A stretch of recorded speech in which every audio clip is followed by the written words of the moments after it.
Hi, Kim. Welcome to the Second Chapter podcast. Thank you for joining me. Hi, Kristin. Thanks for having me. It's lovely to see and hear you. How are you doing? I'm great. We have a wonderful autumn fall in Madrid, Spain. It's like cooler than in summer, but it's not cold. It rained hard a few days ago, but that's very rare. Mostly it's just sunshine and beautiful nature and very, very gentle climate. I'm enjoying it. You're selling it to me in London. I just turned my heat on before I before I Oh. dialed in with you, so I'm a little bit jealous, I have to say. Um, you're not originally from Spain. I would love to kind of chat about how you got there. But first, I have a question about when you were growing up, since we talk about career change, were there careers that you envisioned? When I was small, like say in primary school, for some reason, I thought I wanted to be a lawyer.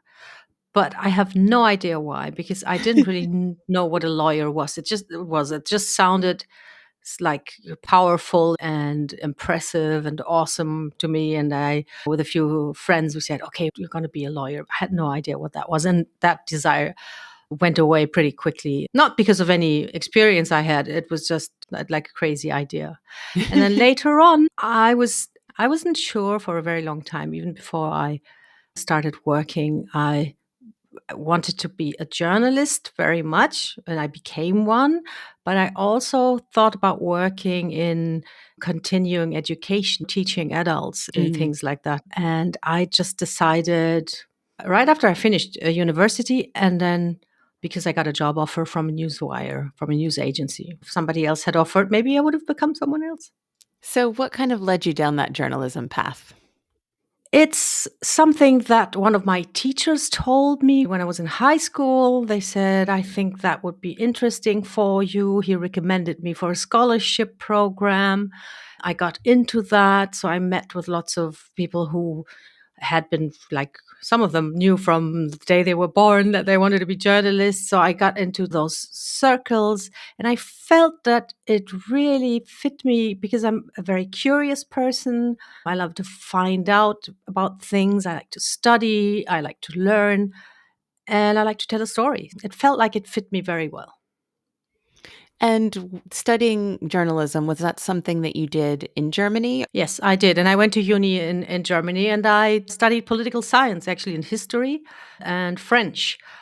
And what I And ended did up in was I Spain. actually I opened the catalog of topics that you could study, and I simply picked the one that appealed to me most. And political science had such a nice mix of everything: social studies and diplomacy, international relations. And I thought that would be the right thing for me. And I picked that. And I'm very grateful to my parents that they just let me pick whatever I wanted to do, which is, I had friends who, like girlfriends who had stricter parents that said, oh no, first you do an apprenticeship, I want you to have something solid, a job, something, then maybe you can go to uni.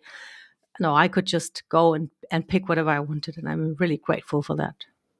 I do find that there's been so many people I've talked to for the podcast, so many women that I've talked to for the podcast who have had experiences with parents that are like, that were either things like there was only 3 jobs that women were supposed to do. You had to be a teacher, you had to be a parent. There was so I do think it's really refreshing. And it's not like we're that old, but I feel like there was really antiquated ideas sometimes, even at times that someone like you or someone like me was going to university on really what parents were happy for their children, for their daughters to study. Yeah, it's quite, I feel for myself that yes, I've lived in 2 centuries and it also feels like that because when I grew up, yes, my parents wanted me to have an education and do whatever I wanted to, which is great because not everybody has that. But it was still a very socially conservative atmosphere in which I grew up. It was like you could either, as a woman, have a career or a family. You could Mm. never have both. That was like totally clear. And when I was a teenager, a career woman, that was an insult. Do you want to be a career woman? That's disgusting. And I never really bought into that. And I always wanted to have both. But it's really It was very conservative. I was born in 1963, and at the time, when I was a kid, I never realized this. But now, as you grow older, your perspective changes, and then I realize how close to the end of World War II that actually was. I'd never felt to me like this. I felt I was born into a different world, but it was not that far out, actually. It is funny because you see things that come up on social media now that are things like, do you realize we're closer to if you were born in this year, you were closer to, say, World War II than you are to, I don't know, something that's happening now, and you think, "Oh, I feel like I'm closer to Okay. the year 2000 or whatever." But yeah, Oh, that is that it's a shocking revelation sometimes. yeah. I like the 70s are like 50 years ago. Come on. How's that possible? What happened? You just turn around once and then decades have gone. So as far as the Newswire offer, what was the offer that came through that kind of took you down that path of journalism? It was like, first of all, I went to university in Bonn, nice small town. It was the capital at the time, so it was small and livable, but it was also quite international. So that was a great place. And the offer was there, so I didn't have to move anywhere. And it was the German service of a French newswire. Agence France Presse is like a global news agency, just like AP and Reuters. And they had a German desk. And they were looking for people to treat the international news for the German market. So you had to pick and choose because a global news agency produces news 24/7 and not everything is interesting for German readers. So you had to have a certain sort of insight and perspective to know what would be interesting for the Germans. Then you had to transfer it into German in a readable language. And then you had to also redo the dispatch very often because it wouldn't be focused on a general market and you wanted to make it targeted to your readers. So you had to be quite profound, but you also had to be really quick. And I love that combination. That was really perfect for me. When I was listening, I was thinking it sounds fast-paced, but also glamorous, but also practical. So was that the case? Did you get to travel as part of it as well? After a while, yes, I actually went to cover the civil war in Yugoslavia, for example, traveled to the Baltics when there was a referendum when the Soviet Union fell apart. Those were exciting times when I started out. And yes, it's fast paced and it's glamorous. I'm not sure. It's just you have this feeling, even if you're sitting at a desk and there's a colleague of yours is somewhere on the field, on the terrain, and sends in stuff regularly, you feel very connected. You feel very Mhm. close to what's happening, very in on the action, even though you are just sitting at a desk at that point in time. But there's this connection that makes you feel that you're really living the events and you feel that you're out there with your colleague actually and waiting for things to unfold. It's super exciting, high adrenaline in certain situations. And it's quite exhausting also because it's shift work and we have to sort of cool down when you come off your shift. You need good self care too. Were you working for the same company for the whole entire time that you were a journalist, or did you move around a bit? I worked for this French newswire for 5 or 6 years, I think. Then I got married to a French colleague. So I quit my employment. We moved to the Middle East and I started working as a freelancer. And then I just looked for newspapers that would be interested in stories that I was writing from Dubai. And the rest of my journalistic career was nearly exclusively as a freelancer. It's interesting because as you're saying that, I'm thinking of how many people I've talked to who have done things more as like that is more like a second career. People who left maybe more businessy careers or something like that and gone into journalism and done things more freelance. And so it sounds, at least to me, that sounds like an ideal position to be in. It was a Sorry. double-edged sword, actually, because especially in the Middle East, reporting isn't easy. It's not really part of the political landscape, free press and everything. So to get into things is more difficult when you're a freelancer because you don't have any entity standing behind you and saying, "Please let our person in." On the other hand, and because I was writing in German, I could cover a lot more stories than my husband, who worked still for the Newswire, because his story, written in French, would be translated into Arabic and it would be seen by the authorities. And if you just write one wrong word or something, we had like the police or the interior services call our home asking my husband to reveal a source and threatening him to bring him in if he didn't. And I was totally protected from that because they'd never read anything I wrote. They didn't know what I was doing. So that was much easier. So you don't have the official standing, which makes stuff a bit more difficult. But on the other hand, you have so much more freedom to actually go for stories and then write them and have them published. And I was lucky enough even to go to Saudi Arabia. We went together with my husband after a bomb attack on US troops. The Americans told the Saudis, you have to let journalists in. And there was like a 24-hour window. We threw stuff into a suitcase, just jumped on a plane and flew to Riyadh. And nearly didn't get in, but we did. And to go to Saudi as a woman is close to impossible. And then as a woman journalist, it's like it never happens. And it happened for me. So yeah, it was great. Again, this sounds, before I said glamorous, now it sounds exciting, but more like in a dangerous kind of way. Did you Yeah, ever it can feel be. like your life was in danger, having calls to your home, even for your husband? Was there a sense of danger with all of that? Yeah, it felt that call, it was very unsettling because it's so against our Western culture and it's so against journalistic ethos that it's just incredible. Somebody wanting to force you to reveal your sources.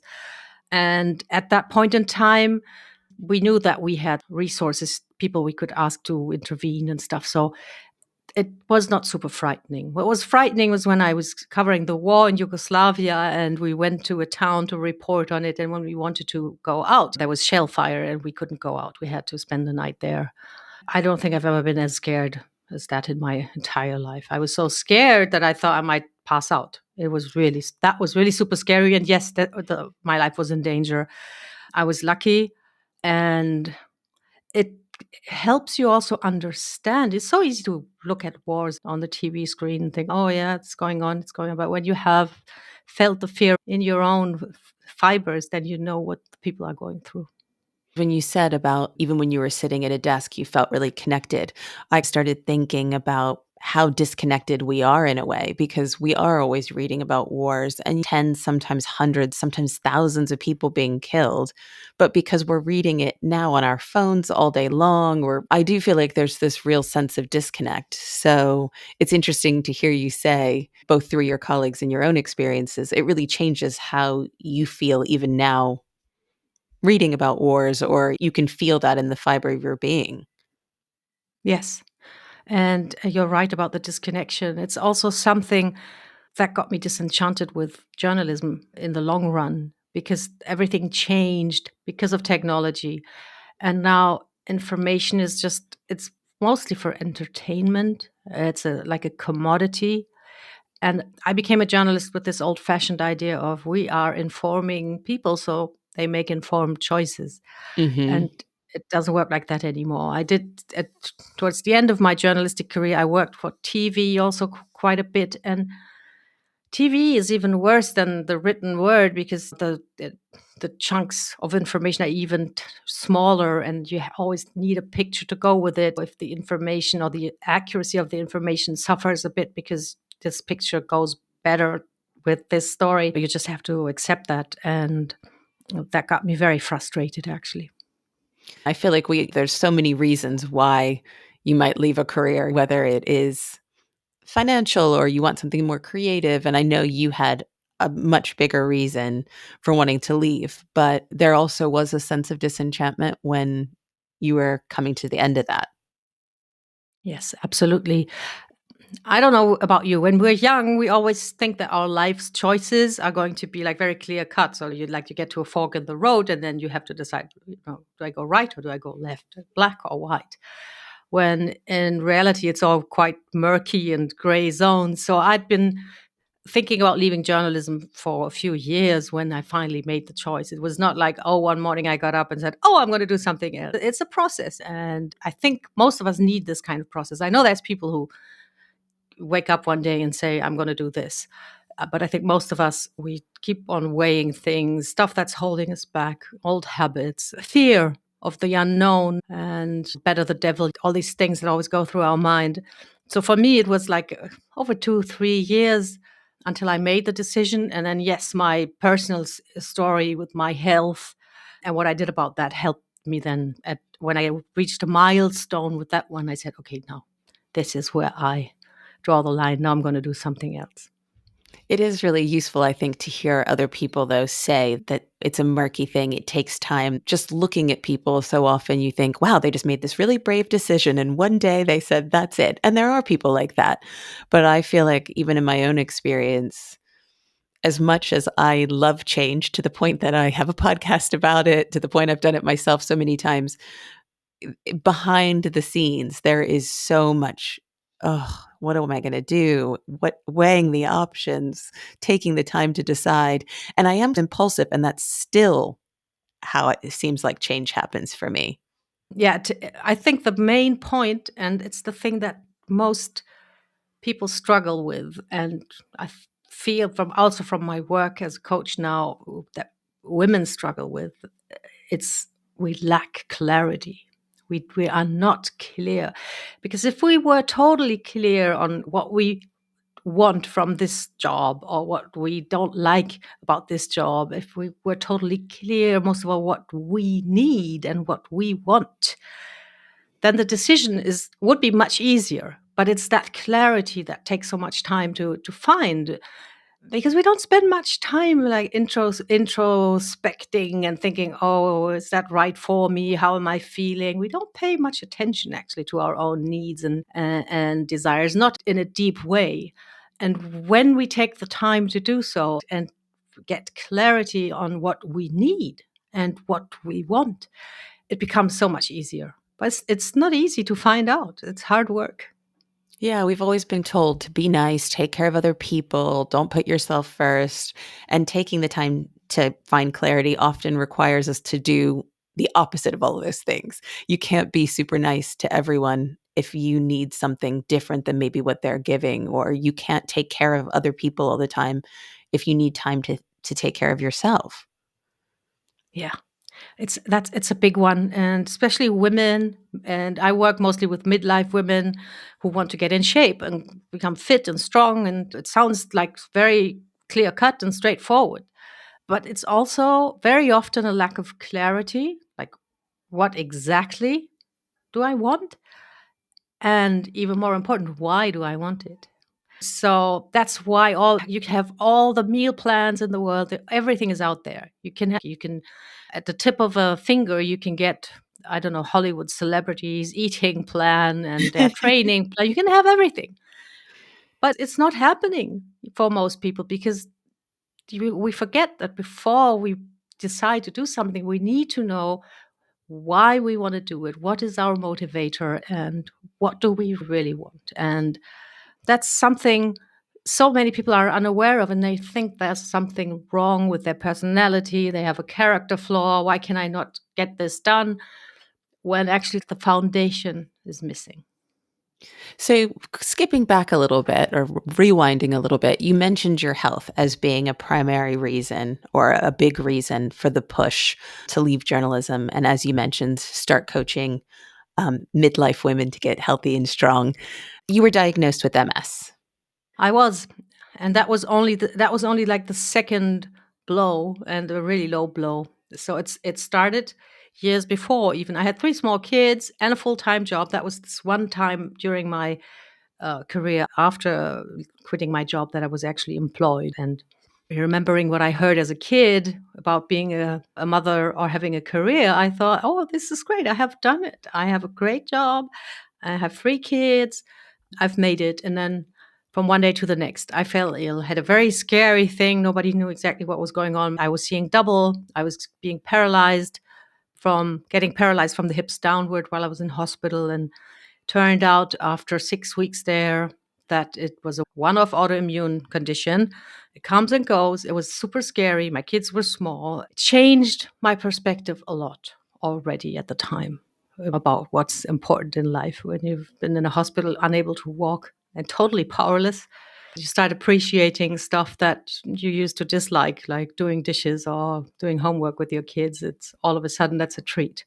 I got over that. I learned to walk again and everything. And then 2 years later, I felt my left hand going numb, more examinations and tests. And turns out I had MS. And I thought, that's a very low blow. I just got over this other one thing. And I felt that I had changed. And now I had to deal with this. And those were the first weeks after the diagnosis. I always remember them as being quite dark. And not only because it was winter. Was it something that I feel like I don't want to stereotype, but sometimes as a woman, it is hard to get a diagnosis. Was it something that was clear cut enough that it was fairly easy to get this diagnosis, or do you feel like you had to push? No, the MS diagnosis was very clear cut. They can see on the scans that your immune system is attacking the white matter in your nerves. Then they told me if this is one episode. If it happens again, then you get your official diagnosis. And it did happen again a year later. It was so much milder. Nothing like this numb left hand that was like not impossible to ignore. It was actually so discreet that I thought, yeah, okay, it was a relapse, but it was so much less and so much milder that maybe I was getting better. And the part where where I fought with the doctor was when he said I needed lifelong treatment because I didn't want that. Mm. It was like losing my power all over again after this time in the hospital and everything. But I didn't win that fight because they scare the living daylights out of you, saying, no, if you get more relapses, you can have so much damage to your nervous system. You could be in a wheelchair, you could go blind. So many things can happen. So I had to accept that. But until this day, I'm actually proud that I fought with him because he was just writing the prescription, sending me on my way. He was not going to say anything else. And I said, hang on, can we please talk about this? And he was patient for the first half hour, then he got a little bit impatient and I had to give in. But that was also a first sign that I was not going to just let myself be declared a patient, a sick person, and take everything as prescribed, because I really had no desire to lose my power completely again. Yeah, I think that's an interesting point because I think that we do sometimes have to accept that you have a lifelong condition. You do need treatment. You can't win certain battles, but you shouldn't just be treated as a patient who has no say over what you're going to do with your life, who has no say of how you're going to be treated.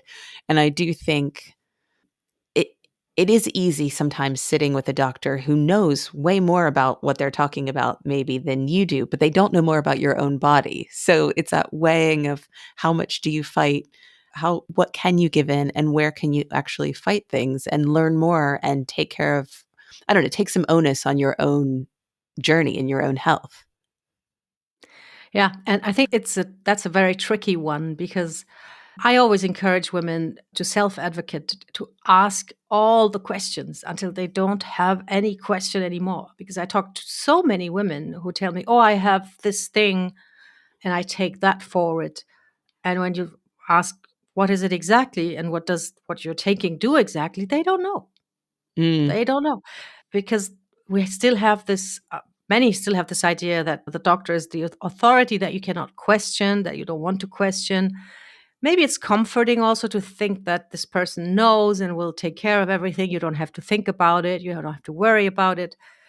But I always urge everybody to keep asking. You want to be in on what's happening in your body. You want to be in on how your body is treated. You want to understand. You want to know what's going on because that gives you a certain power in the decisions. And even if at the end you cannot take the doctor's place, you can be a partner for them, actually. And I think they need that too, that you stand up for yourself, that you tell them about you, about what you need, what you feel, how your body functions, what your experience is. They need to know that. They can do their job better if you are more positive in your approach. So your approach was to start getting stronger. How did one thing lead to the other? Oh, it's a question. I don't have the perfect answer to this one. I just felt this desire to get physically strong, and I think that goes back to the time when I was like paralyzed in the hospital. I wanted to be able to trust my body again, and I wanted to be sort of physically independent for real. And because after the relapses, I just till this day, my left hand is numb, but otherwise I was okay. I could walk, which I was grateful for. I could move normally. And I just said, no, I have to become like really strong. I think that was also looking for some kind of security and then this wanting to trust your body again, I think, Mhm. because an autoimmune disease is a betrayal of trust because what's your body doing? Attacking itself? What the hell? So I think that was the driver that I wanted to be independent and confident. And I started lifting with a book, looked out for good form, started lifting heavy. It was one of the first books that said women should lift heavy. I think it Mm. came out at the end of the 90s. And I did that. And the crazy thing, and it happens with my clients now all the time, and you don't believe how fast it goes. It takes a few weeks for you to feel different. Yes, building muscle, especially for a woman, takes a lot of time. But the effect on your quality of life and the quality of your mind is close to immediate. You start moving against resistance of whatever type, could be your own body weight, could be heavy iron in the gym. You become so much more confident. I know now that there's actually physical mechanisms at work for this. For the longest time, I thought we don't know how this works, but we do know people who go for strength training have improved mental health. Now it seems that you actually create neural pathways, that you stimulate a molecule that will build neurons in your brain. So it's great for cognitive health. And I always tell myself when you do strength training, you overcome resistance. That's what it is. And I think this is also something that you then know in your fibers that you can overcome resistance. It's not something in theory, we all know, oh, yeah, resistance and we're resilient and we fight it. But when you have actually sort of done it and lived it, I think that makes it different and it carries over into other aspects of your life. And this is the one effect from strength training that 100% occurs. You do this and you feel better about yourself very quickly. So a lot of people might have said, okay, I'm going to go lift some weights. It gives me some control. It gives me some power. I'm overcoming resistance. A lot of people might have done that and said, you know what? I'm really enjoying this. I'm going to share it with other women, maybe women like me. You, on the other hand, won the European Masters Weightlifting Championship. That's a little bit more than just, oh, I'm enjoying feeling my body get stronger. Yeah.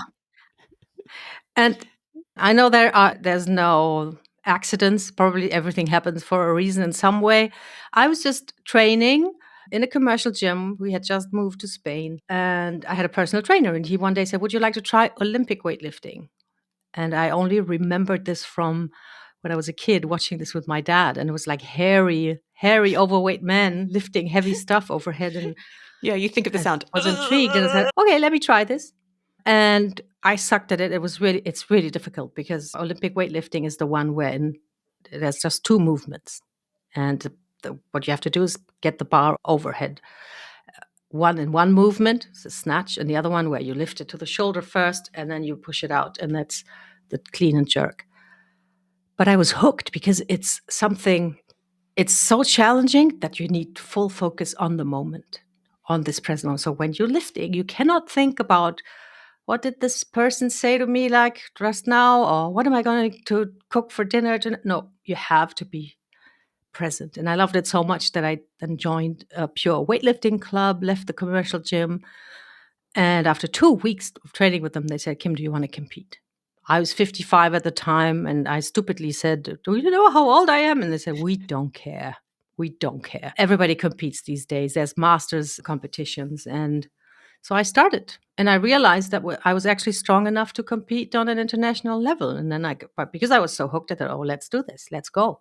And that's how this came to pass. And competing, it's just one of the best things I ever decided to do because it makes you feel so alive. It's scary, it's exciting, it's exhilarating. You have to learn how to fail also because you're out there on this platform, everybody looks at you and you fail. Oh, you have to get over this. And sometimes you get 3 attempts in every one of the 2 movements, and sometimes you fail the first 2.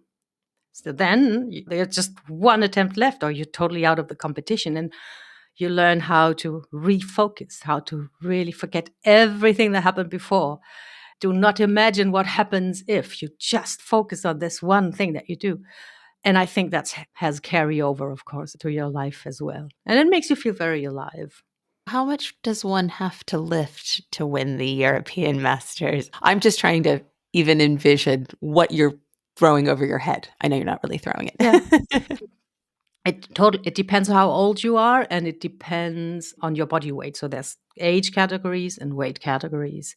So in my weight category, which is I think 140 pounds, right now to qualify for the World Championship, I have to lift. I'm going to make a quick calculation because it's not very much actually, except when you have it in front of you and you have to throw it over your head, as you say. So you have to have, you need a total of around, also 140 pounds, which So is basically the that. same. You basically have to lift your own body weight over your head. Is that No, right? because when I say the total, that means in the 2 movements. So I will, for example, do something like 60, 65 pounds in the snatch and then 80 in the clean and jerk. That sounds heavy. Compared to what the big guys do, the young guys do, it's not a lot, but it's all relative. And that's something that I love about weightlifting too. When we train with percentages. So the trainer makes the program and he says you lift 60% of your personal best 3 times. So the 20-year-old guy next to me, whose personal best is 120 kilos, lifts 60% of that. And I lift 60% of my personal best. So we're working at the same intensity, relative intensity for what we can do. And that's why there's also always this understanding, this mutual understanding. When somebody goes into the 90s, 95 percentages, then everybody's encouraging them because they know how it feels. As far as getting your clients into the right mindset and getting them going on a program, how you would get them involved in a program, how do we start? I would have a really long conversation with you to find out where exactly you are at, what kind of obstacles you really encounter, what's really stopping you, because that's different from person to person. But let's say you're someone who's very busy, you've never lifted weights in your life, you know that you should eat certain foods, but you just can't make it happen because you're so stressed out or your environment is just not very conducive. Most of my clients are in that kind of situation, and we will start with a 5-minute daily action. That's it. I'm saying this just to show how small sometimes you have to start in order to make change happen, because our brain hates change. It's the same thing with the devil, you know. That's how Right. our brain Exactly. is sort of programmed. So every January 1st, thousands and thousands of people say, oh, I'm going to go to the gym 3 times a week. I'm going to eat only vegetables and protein, and I'm going to be so fit. That's such a massive overhaul, if you have never done anything like this before, that your brain is going to sabotage you wherever it can because it's terrified. Your Mm. brain is going to be terrified. Hang on. We were safe and sound here on the sofa, and now you want me to do all these crazy things. How's that? What's going to happen? And the resistance is not only from your brain. You also have to be aware of what's in your environment. Your partner might think, "Oh my God, it was so nice to sit with her on the sofa every night, and now what? She's walking around the block. What? Does she not love me anymore?" So that's why we start super small. So we're lulling your brain into acceptance. It doesn't really notice that change is going on.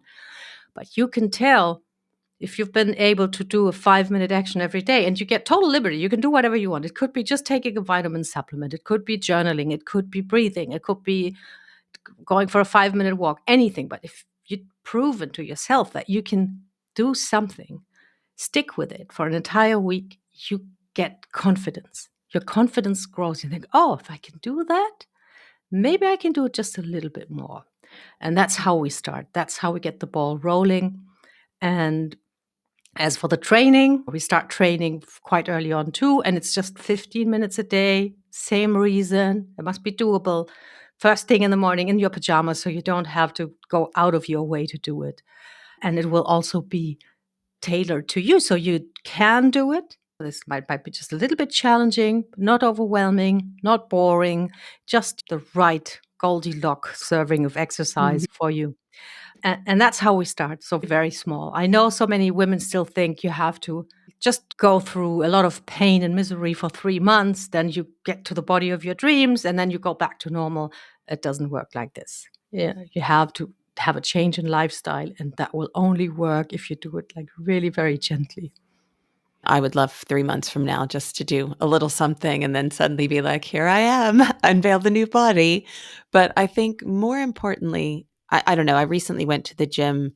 I do triathlon coaching, so I know what I should be doing, but I also know what I'm not doing that I should be doing. So I went to the gym recently and they had a free trial with a personal trainer. And the questions she asked me, and I couldn't believe this still existed in the world. So, what are your goals? Okay, great. I'm ready to discuss my goals. As you said, a long conversation or lots of questions. And before I could say anything, she said, do you want to lose weight or get toned? I think she said. Now, there's nothing wrong with either of those things. However, I was there to get strong. I was there. My sisters and I are now talking about like old lady proofing. We're training for our old lady bodies. We want to be able to do the things we love to do, no matter how old we get, all these things. And here's a woman with this old school notion of the only reason I would come to the gym is to lose weight, to have this bikini body or whatever that is. I think more and more I realize it is more about functionality. In the long term, it really is so much more important about these little habits that will continue to keep us healthy and strong throughout our lives. Yeah, it is all about functionality. And you want to lose weight, you want to get toned. I don't. Yeah, this is how most women speak. So you want to speak their language. That's fine. What you're doing when you get toned is actually you reduce fat and you increase muscle. That's how you get that look. But maybe was she very young? No, it was the opposite. And that's why I was surprised as well. Even when I said, actually, I'm training for something and I want to make sure I'm really strong, she said, okay, so you want to get toned. And I was like, Oh, it was like minimizing the idea that I wanted to be strong. And I said strong with capital letters and an underline. And she made it down to sort of like, I want to look good. And I was just like, you are not for me. and it's a pity. Bless her, she might be a totally overworked, underpaid personal trainer who's reduced the investment of effort and compassion to a minimum because otherwise she's going to be burning out. Whatever. I don't want to judge her, but of course that's absolutely not helpful at all. Most women and what you call like old woman, what did you say? Old woman proof or something? Old woman proofing. I love Yeah, that. What do you want? It's a great question. But not, do you want to lose weight or do you want to get toned? What about what do you want your life to look like when you're 75? Do you want to roll on the floor with your grandkids? Do you want to be able to go on a hike with your entire family or with your friends? Do and this is the whole thing that we don't understand also about longevity. I think longevity is about being able to participate. That keeps you alive when you stay connected with people, when you can do activities, when you can participate, and when you can open your own pickle jars. And that's like a real goal to be a functioning healthy adult until your last day. And then you can ask yourself, how are we going to reach that? What do we hmm need to do to make that happen? And then we can start going into training and strengthening, building muscle, all these things. But if we do not come from this deeper perspective, if it's just on the surface about losing weight or getting toned, there will not be enough drive in you to make that happen. You need a deeper why to make it happen. You need this idea of being there for your loved ones, of having a meaningful life, of going to, get you to take that walk when you don't feel like it really. And then the habit coaching helps you with that, because many of these things that you need to do and that when you start out are hard and you have to overcome inner resistance, you can automate those at some point. Summer was very hot here, and I had to go for my daily walks at 6:30 in the morning, otherwise it would be too hot. And I'm not gonna lie, every other day I would wake up at 6:30 and say, "No, today I'm not walking. I'm tired. I don't wanna get up. I don't wanna go out there. No." And then half an hour later, I was outside without even knowing, because it's Yeah. so ingrained. And that's such a you save so much energy, so much unnecessary inner negotiation by just starting with these habits that you keep doing. And before you know it, you are the person who's fit and living a healthy life. And this is something also I hear often from my clients when they reach weight goals and they feel better and everything. And then they say, I didn't really remember changing that much, because it's so discreet and so sneaky that it feels natural. I like that, sneaky little changes. Yes. This is potentially a tough question, but all of these things we're talking about, training for longevity and being able to open a pickle jar, I love that. But with a condition like MS, knowing that there is the possibility of relapse and knowing that there is such a thing as, I guess we could call it toxic positivity, or everything's going to be fine because I've taken these actions, or I've talked to the universe, or whatever it is. How do you reconcile the fact that you're doing all these things, but also knowing that you do have a lifelong condition and one that could bring up challenges no matter what you do? I dealt with that or started practicing for that right after my diagnosis, because the diagnosis was so scary that I spent a few nights thinking, what's going to happen to me, trying to look to the future and being very worried. And I realized that the only way I could keep my sanity was by focusing on today only, just this day. Have a great time, spend time with my kids, do what I can today, nothing else. So I totally forget about the future.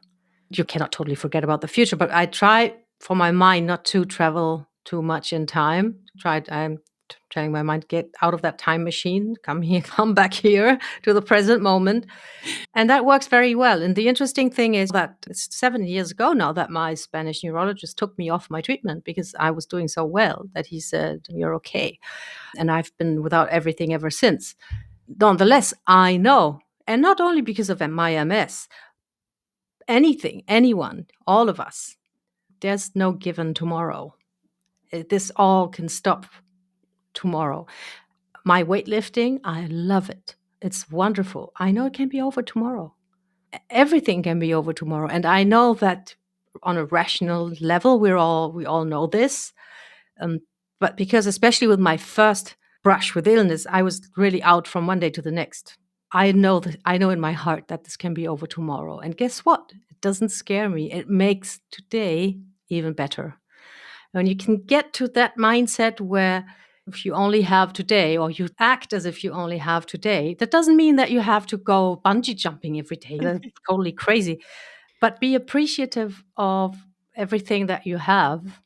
And I know it sounds so cheesy, but it really is absolutely, it's the trick that does it. It helps you not to get, if I were to sit down now and think, where am I going to be in 20 years? I'd be scared. I don't. That situation is inexistent. All I know that I'm here with you talking, having a good time, and I'm just going to enjoy that and do whatever I can do today. And there's also something so many people feel that there's nothing they can do because they have this big picture.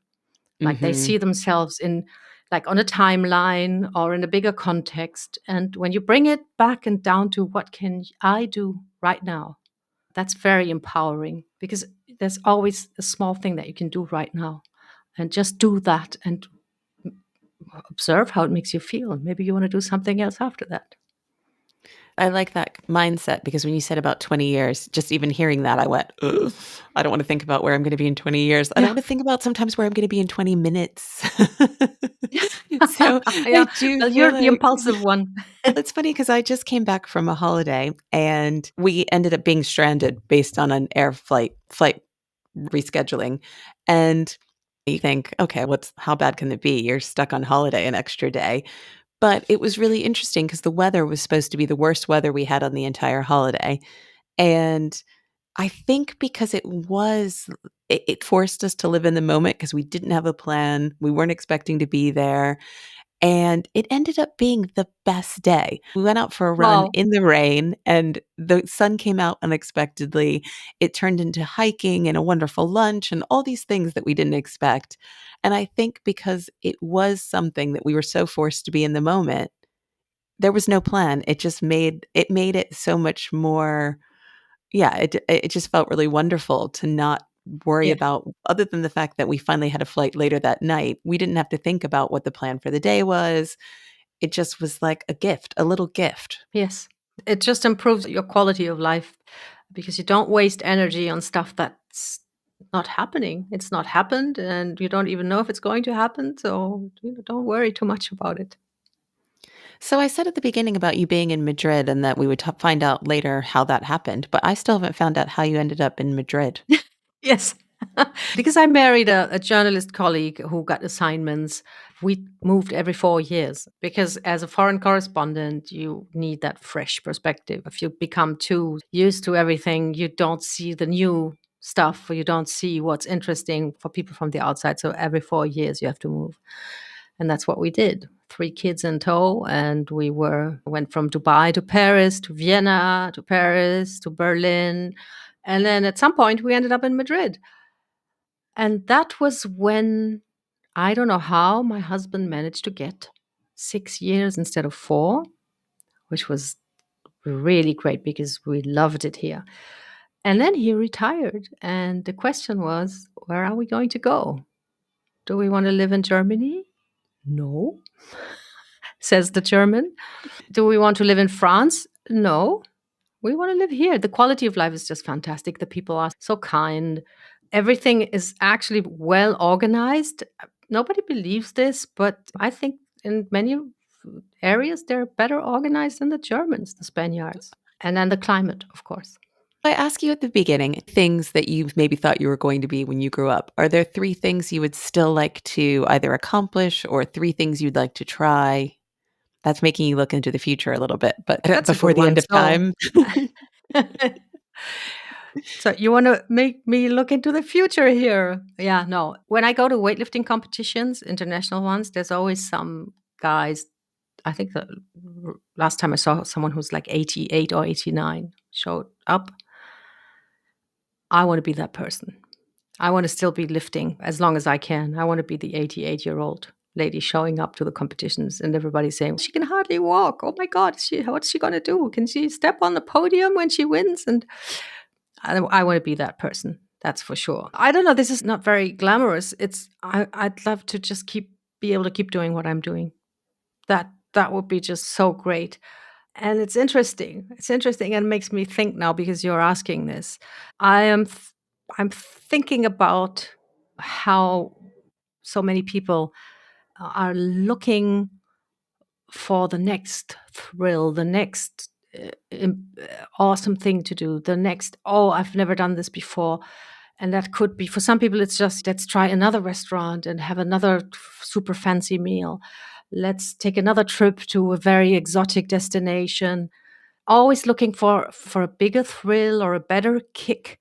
And I have learned something, and actually quite recently, like over the last 3, 4 years, that I'm now striving to keep that amplitude of the highs and lows rather flat Hmm. because the higher you go, and I know this sounds like ancient wisdom, but everything in the body and the mind has a seesaw function. So if you go very high, you're going to crash very low.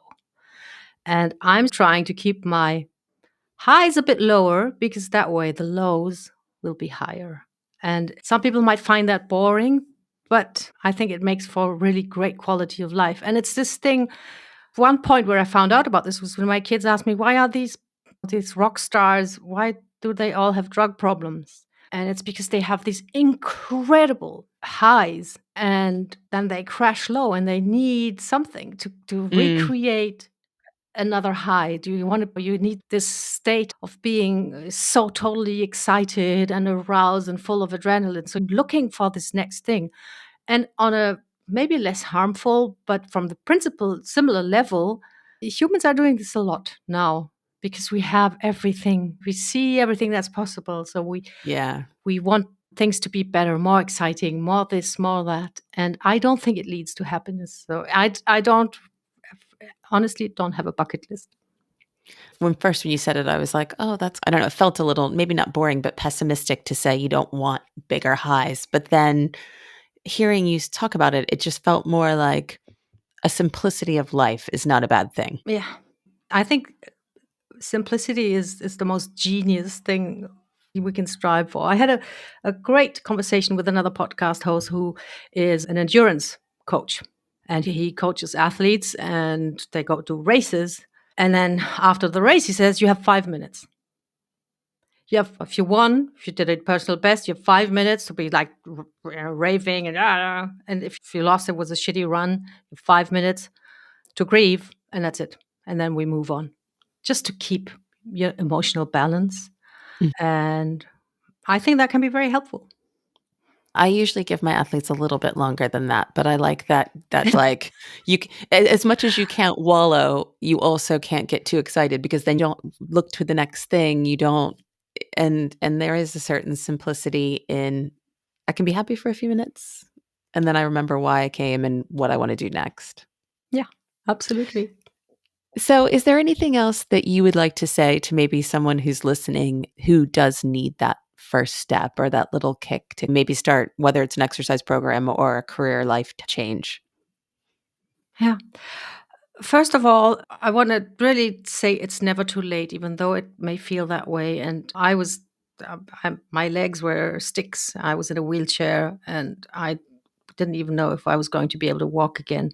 And I might have thought, yeah, maybe it's too late. It's never too late. There's always something you can do. And if you focus on just this next thing that you can do right now, and I really mean right now. So do not think, oh, yeah, maybe tomorrow I could go for a walk and then I'll be better. No, think about something that you can do right now in this moment. And if that's just having a glass of water or getting out the front door, whatever it is, something right now in this moment, because this will get you started. Action is comes before motivation always. And if you can do something right now, then you will be able to do more. But you cannot sit there pondering and planning and scheming. You need to do something right now. And think of something that's possible for you. There will be something, no matter how low or tired or old or limited you feel, there's always something.